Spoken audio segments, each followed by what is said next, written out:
Welcome to our channel मजेदार कहानियाँ. Get ready to embark on an exciting journey filled with captivating content, insightful discussions and endless inspiration. हमारे channel में आपका स्वागत है.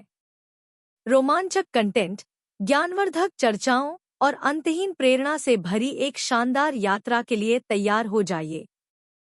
प्रिया को ये जानकर हैरानी हो रही थी कि मीरा अर्जुन को जानती थी.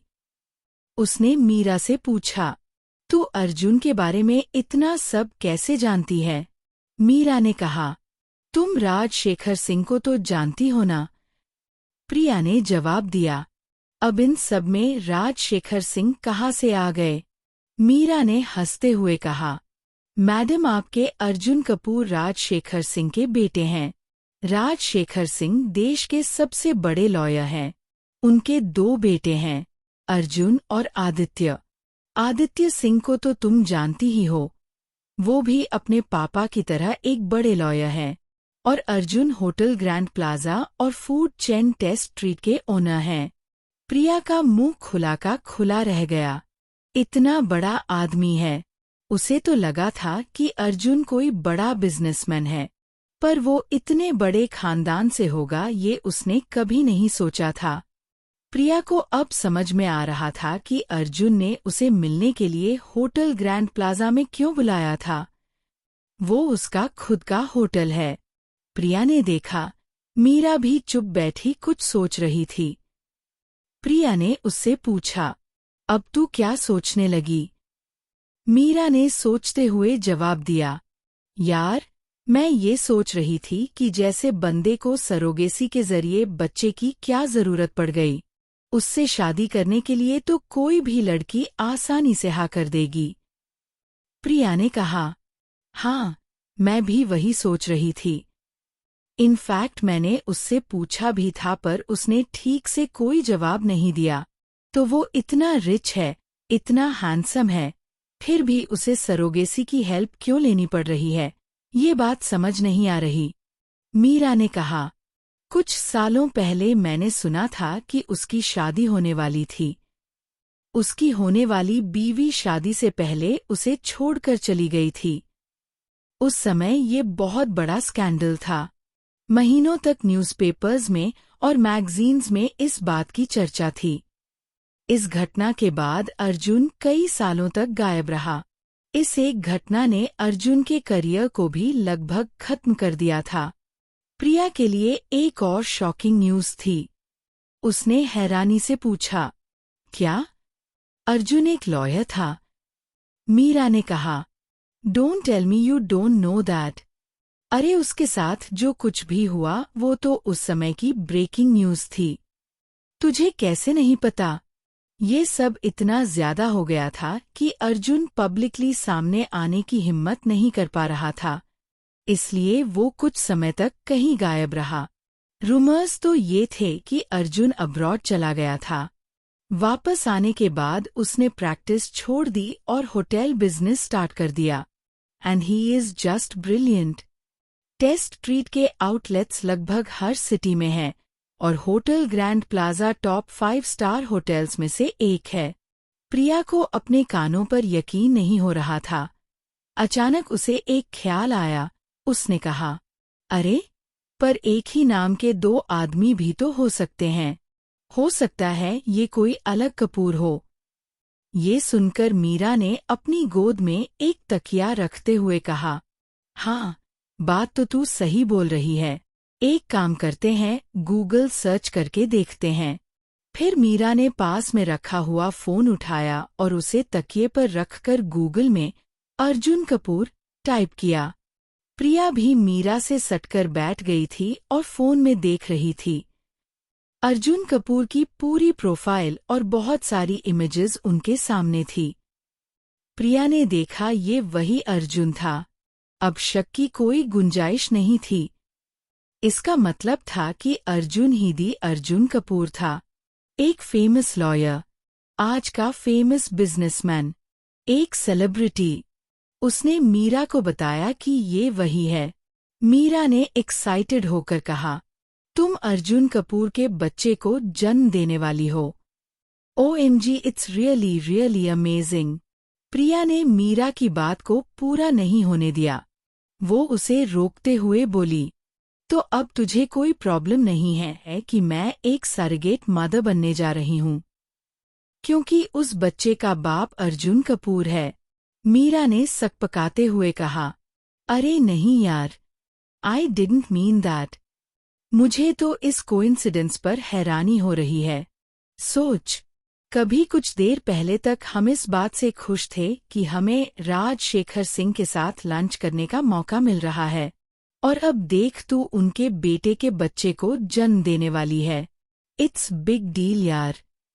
प्रिया ने भी एक तकिया उठाकर अपनी गोद में रखा और हंसते हुए बोली, तू तो ऐसे बात कर रही है जैसे अर्जुन से मेरी शादी हो रही हो और मैं कपूर खानदान की बहू बनने वाली हूँ। मैडम, मैं सिर्फ उसके बच्चे को अपनी कोख में पालने वाली हूँ। एक बार बच्चे का जन्म हो जाएगा, उसके बाद मेरा अर्जुन से कोई भी रिलेशन नहीं रहेगा। I am just hired for a year. Meera भी यह सुनकर थोड़ी टेंशन में आ गई। उसने कहा, you are right, but now what are you going to do? तू कल कॉलेज मिस करेगी। प्रिया ने तकिए को अपनी गोद से हटाकर जोर से एक और फेंका और बोली, मुझे तो कुछ भी समझ नहीं आ रहा कि क्या करूं। मैं कॉलेज मिस नहीं करना चाहती, पर अर्जुन को भी मना नहीं कर सकती। क्या करूं यार, तू ही कुछ बता। मीरा ने सोचते हुए कहा, तू एक काम कर, कल उसके साथ चली जा, पर उसको बता देना कि तू बार बार ऐसे कॉलेज मिस नहीं कर सकती, और कॉलेज का टेंशन मत लेना। मैं तो जाऊंगी ही, तो कल की प्रिपरेशंस मैं कर लूंगी। वैसे भी रिपोर्ट लेने में ज्यादा टाइम नहीं लगेगा, तो जब वापस आ जाएगी तो मुझे ज्वाइन कर लेना। प्रिया ने कहा, यार तू नहीं होती तो पता नहीं मेरा क्या होता। Thank you so much. चलो अब सोते हैं। मीरा ने प्रिया को गुड नाइट कहा और सोने चली गई। प्रिया अपने बेड पर लेटी हुई सोच रही थी कि अर्जुन ने अब तक उसे बताया क्यों नहीं कि वो कौन है, पर मैंने भी तो उससे कभी इस बारे में कुछ पूछा ही नहीं। ये मेरी भी गलती है, मुझे इस बारे में पता करना चाहिए था। कल मैं इस बारे में उससे जरूर बात करूंगी। काफी देर तक प्रिया अर्जुन के बारे में सोचती रही। वो सोच रही थी कि उसकी होने वाली पत्नी उसे बीच शादी में छोड़कर क्यों चली गई। आखिर ऐसा क्या हुआ होगा? अर्जुन पर भी क्या बीती होगी? It's really awful. अर्जुन के बारे में सोचते सोचते पता नहीं कब प्रिया की आंखें लग गईं। अगले दिन प्रिया कॉलेज नहीं जाने वाली थी, इसलिए वो थोड़ी देर तक सोती रही। उसे इनफर्टिलिटी सेंटर 10 बजे तक जाना था। अचानक उसे अर्जुन के मैसेज की याद आई, जो उसने रात को किया था, जिसमें उसने लिखा था कि अगर मैं चाहूं तो वो मुझे हॉस्टल लेने आ जाएगा। कल तो गुस्से की वजह से मैंने उसे कोई रिप्लाई नहीं किया था। कहीं वो सच में यहाँ मुझे लेने ना आ जाए। नहीं नहीं, अब तो मैं और नहीं चाहती कि कोई भी उसे यहाँ देखे। वो इतना बड़ा सेलिब्रिटी है और कोई भी उसे पहचान लेगा। उसे यहाँ नहीं आना चाहिए। प्रिया ने तुरंत अपना फोन उठाया और अर्जुन को रिप्लाई किया, अर्जुन आपको मुझे लेने आने की जरूरत नहीं है, मैं 10 बजे क्लिनिक पहुंच जाऊंगी। मैसेज सेंड करने के बाद प्रिया ने देखा अभी सुबह के 7 बजे थे और वो कुछ देर और सो सकती थी। प्रिया फिर से सो गई। जब उसकी नींद खुली तो उसने देखा सुबह के 9:30 बज रहे थे। वो हड़बड़ाकर उठी और बोली, हे भगवान, इतनी देर हो गई, पता ही नहीं चला। अब जल्दी से तैयार होकर निकलना पड़ेगा। अगर लेट हो गई तो उस खड्डूस को फिर से कुछ बोलने का मौका मिल जाएगा। फिर वो अर्जुन की आवाज की नकल करते हुए बोली, miss Priya, I hate being late. Priya ने फटाफट ब्रश किया और शावर लिया। फिर वो जल्दी से रेडी हुई। उसके हाथ में अभी भी स्वेलिंग थी। उसने सोचा क्रेप बैंडेज बांधने में बहुत मुश्किल हो रही थी। जैसे तैसे करके उसने बांधी। फिर वो हॉस्टल से निकल गई। उसके पास चाय पीने का भी टाइम नहीं बचा था। प्रिया ने हॉस्टल के बाहर से ऑटो लिया और इनफर्टिलिटी सेंटर की ओर निकल गई। उसने घड़ी देखी। 9:55 हो रहा था। उसने ऑटो वाले को जल्दी चलने के लिए बोला। वो सोच रही थी, मैं पक्का लेट हो जाऊंगी यार। ओ गॉड, काश वो खड्डूस भी लेट हो जाए। प्रिया बार बार अपनी घड़ी देख रही थी। आखिर 10:15 पर वो इनफर्टिलिटी सेंटर पहुंच गई। वहां जाकर सबसे पहले उसने पार्किंग में अपनी नजरें दौड़ाई। उसे कहीं भी अर्जुन की कार नजर नहीं आई। वैसे ये पता करने में उसे ज्यादा प्रॉब्लम नहीं आई, क्योंकि अर्जुन की मर्सिडीज दूर से ही पहचान में आ जाती है। मगर यहाँ वो कार नहीं थी। प्रिया ने चैन की सांस ली और इनफर्टिलिटी सेंटर के अंदर गई। रिसेप्शन पर जाकर उसने अपनी रिपोर्ट के बारे में पूछा तो रिसेप्शनिस्ट ने उसे बताया कि उसकी रिपोर्ट डॉक्टर शुभी के पास है और उसे उन्हीं के पास से लेनी होगी। प्रिया ने सोचा वो यही रुककर अर्जुन का वेट करे। जब वो आएगा तो साथ में ही रिपोर्ट लेने जाएंगे। वो वेटिंग एरिया में ही वेट करने लगी। उसे बैठे हुए 15 मिनट हो गए थे, मगर अर्जुन अभी तक नहीं आया था। प्रिया को अब गुस्सा आने लगा था। मुझे तो ऑर्डर दे दिया कि 10 बजे पहुंच जाना, और अब 10:30 बजने को आए हैं और साहब का कोई पता ही नहीं है। कुछ देर ऐसे ही बैठे रहने के बाद उसे काफी वियर्ड सी फीलिंग होने लगी। उसे यहाँ बैठे रहना अच्छा नहीं लग रहा था। उसने सोचा डॉक्टर शुभी के पास बैठकर ही वेट करती हूँ। हाँ, यही ठीक रहेगा। प्रिया डॉक्टर के कैबिन की तरफ चली। कैबिन के बाहर पहुंचकर उसने देखा कैबिन का डोर खुला हुआ था। डॉक्टर शुभी कैबिन में बैठी हुई थीं और उनके सामने एक आदमी बैठा हुआ था। उसने सोचा कि वो अंदर जाए या नहीं। प्रिया सोच ही रही थी कि डॉक्टर शुभी की नज़र उस पर पड़ गई। उन्होंने मुस्कुराते हुए कहा, अरे प्रिया, तुम आ गईं। प्लीज कम इन। प्रिया के पास अब अंदर जाने के अलावा कोई ऑप्शन नहीं था। वो अंदर गई और मुस्कुराते हुए डॉक्टर शुभी को हेलो कहा। अभी तक उसने उस आदमी की ओर कोई ध्यान नहीं दिया था। डॉक्टर शुभी ने प्रिया को बैठने के लिए कहा। प्रिया बैठ गई। तभी पास बैठे आदमी ने उसे हेलो कहा। प्रिया ने हैरानी से उसकी ओर देखा। वो और कोई नहीं बल्कि अर्जुन था। प्रिया ने हिचकिचाते हुए उसे हेलो कहा। तो अर्जुन यहाँ आ चुका है, मगर कब? मैं तो कब से बाहर उसका वेट कर रही थी। आखिर ये यहाँ कब आया? प्रिया ने अर्जुन से पूछा। आप कब आए? अर्जुन ने कहा, I always be on time Priya. मैं 10 बजे यहाँ पहुँच गया था, जैसा कि हमने तय किया था। आप लेट हो गई।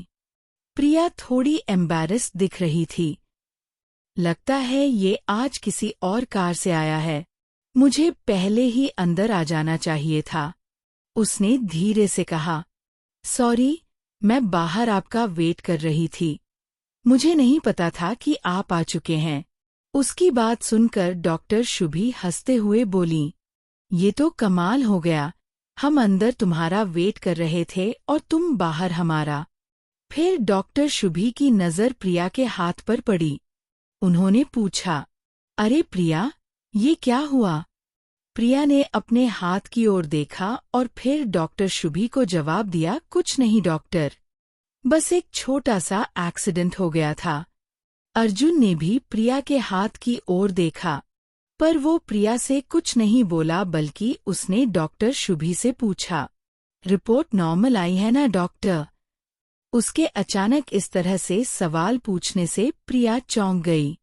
प्रिया ने देखा अर्जुन जिस तरह से ये पूछ रहा था, जाहिर था कि पिछले दिनों में वो सिर्फ इसी बारे में सोचता रहा होगा।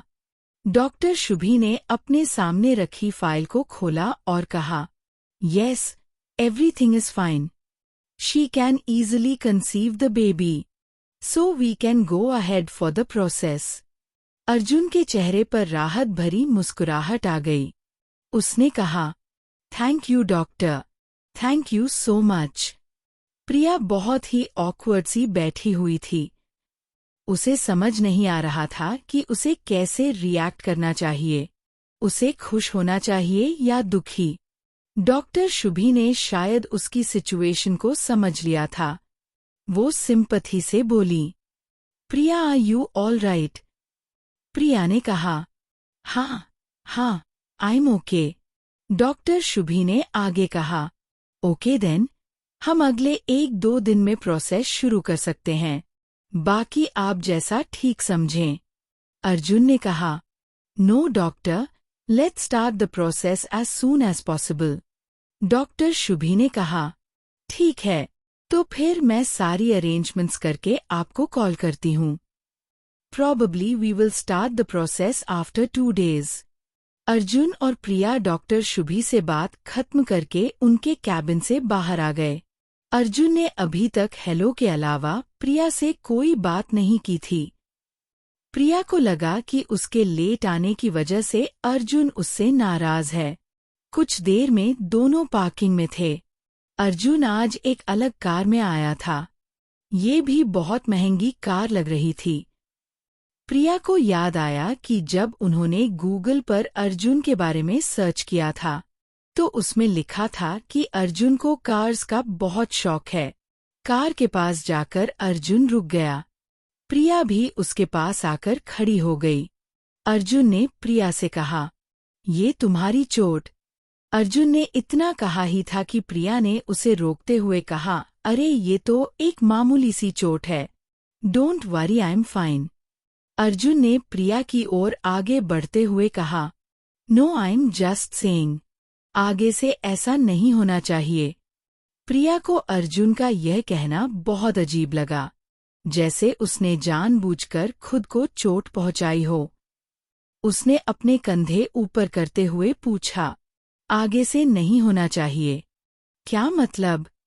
अर्जुन ने अपनी कार से टिकते हुए कहा, "मतलब ये है कि आने वाले 1 साल तक तुम्हें अपना बहुत ज्यादा ध्यान रखना होगा। मैं नहीं चाहता कि जब तुम प्रेग्नेंट रहो तब तुम्हें खरोंच भी आए। So mind it." प्रिया को बहुत गुस्सा आ रहा था। ये क्या बात हुई? ऐसा कैसे हो सकता है? ये तो ऐसे बोल रहा है जैसे मैं खुद अपने आप को हर्ट करती रहती हूँ। अब अगर गलती से कोई चोट लग जाए तो मैं क्या कर सकती हूँ? चोट तो कभी भी किसी को भी लग सकती है। प्रिया ने थोड़ा चिढ़ते हुए अपने दिमाग में चल रही बात को कह दी। वो बोली, "अर्जुन कोई जानबूझकर खुद को हर्ट नहीं करता। एक्सीडेंटली कभी लग जाए तो इट्स नॉर्मल। सभी के साथ होता है।" अर्जुन ने कहा, "सभी के साथ होता होगा, मगर मैं नहीं चाहता कि तुम्हारे साथ ऐसा हो। तो तुम्हें आगे से ध्यान रखना होगा। एनीवे, अभी मुझे थोड़ी जल्दी है, सो आई एम लीविंग।" प्रिया ने कहा, "नहीं, एक्चुअली मुझे आपसे कुछ बातें करनी है।" अर्जुन ने कहा, "नहीं, अभी नहीं, अभी मुझे जाना होगा।" इतना कहते हुए अर्जुन कार में बैठ गया और चला गया। आज उसने प्रिया से पूछा भी नहीं कि क्या वह उसे छोड़ दे। हालांकि प्रिया इसके लिए मना ही कर देती, मगर फिर भी एक बार पूछना तो था। प्रिया वहीं खड़ी सोच रही थी, क्या इसके ऐसे अजीब बिहेवियर की वजह से इसकी शादी होते होते रुक गई थी? अगर इस एपिसोड ने आपके दिल को छुआ हो तो अभी सब्सक्राइब करें। आगे की कहानी बहुत जल्द आने वाली है। वीडियो देखने के लिए बहुत बहुत धन्यवाद। अगर आपको यह कहानी पसंद आई हो तो लाइक, शेयर और सब्सक्राइब करना बिल्कुल न भूलें। मिलते हैं अगले वीडियो में।